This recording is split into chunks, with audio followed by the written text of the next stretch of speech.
Vincent the boy is 7 years old. He's always polite and does what he's told. For a boy his age, he's considered a nice, but he wants to be just like Vincent Price.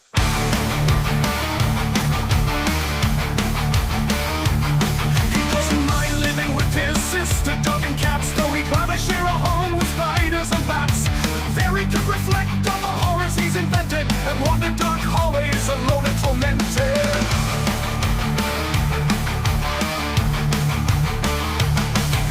It's nice when his aunt comes to see him, but imagines dipping her in wax for his wax museum. He likes to experiment on his dog Abercrombie and wander dark hallways alone and tormented. Vincent is nice when his aunt comes to see him, but imagines dipping her in wax for his wax museum. He likes to experiment on his dog Abercrombie in the hopes of creating a horrible zombie, so he and his horrible zombie dog could go searching for victims in the London fog.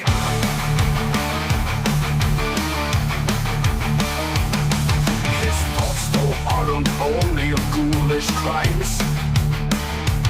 He likes to paint and read to pass some of the times, while other kids read books like Go Jane Go. Vincent's favorite author is Edgar Allan Poe. One night while reading a gruesome tale, he read a passage that made him turn pale.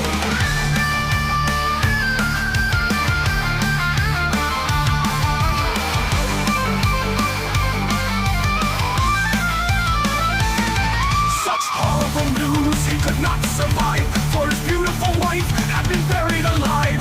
He dug out a grave to make sure she was dead, unaware that her grave was his mother's flower bed. His mother sent Vincent off to his room. He knew he'd been banished to the Tower of Doom, where he was sentenced to spend the rest of his life alone with the portrait of his beautiful wife. While alone and insane, encased in his tomb, Vincent's mother burst suddenly into the room. She said, "If you want to, you can go out and play. It's sunny outside." Vincent tried to talk, but he just couldn't speak. The years of isolation had made him quite weak, so he took out some paper and scribbled with a pen. "I am possessed by this house, I can never leave it again."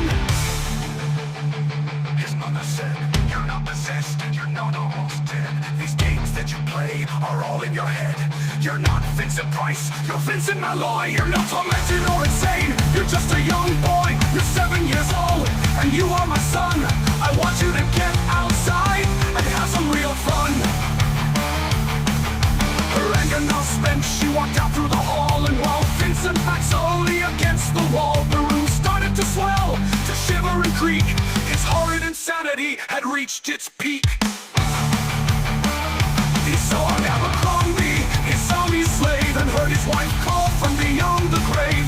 She spoke from her coffin and made ghoulish demands, while through cracking walls reached skeleton hands. Every horror in his life that had crept through his dreams swept his mad laughter to terrified screams. To escape the madness, he reached for the door, but fell limp and lifeless down on the floor. His voice was soft and very slow as he quoted the Raven from Edgar Allan Poe.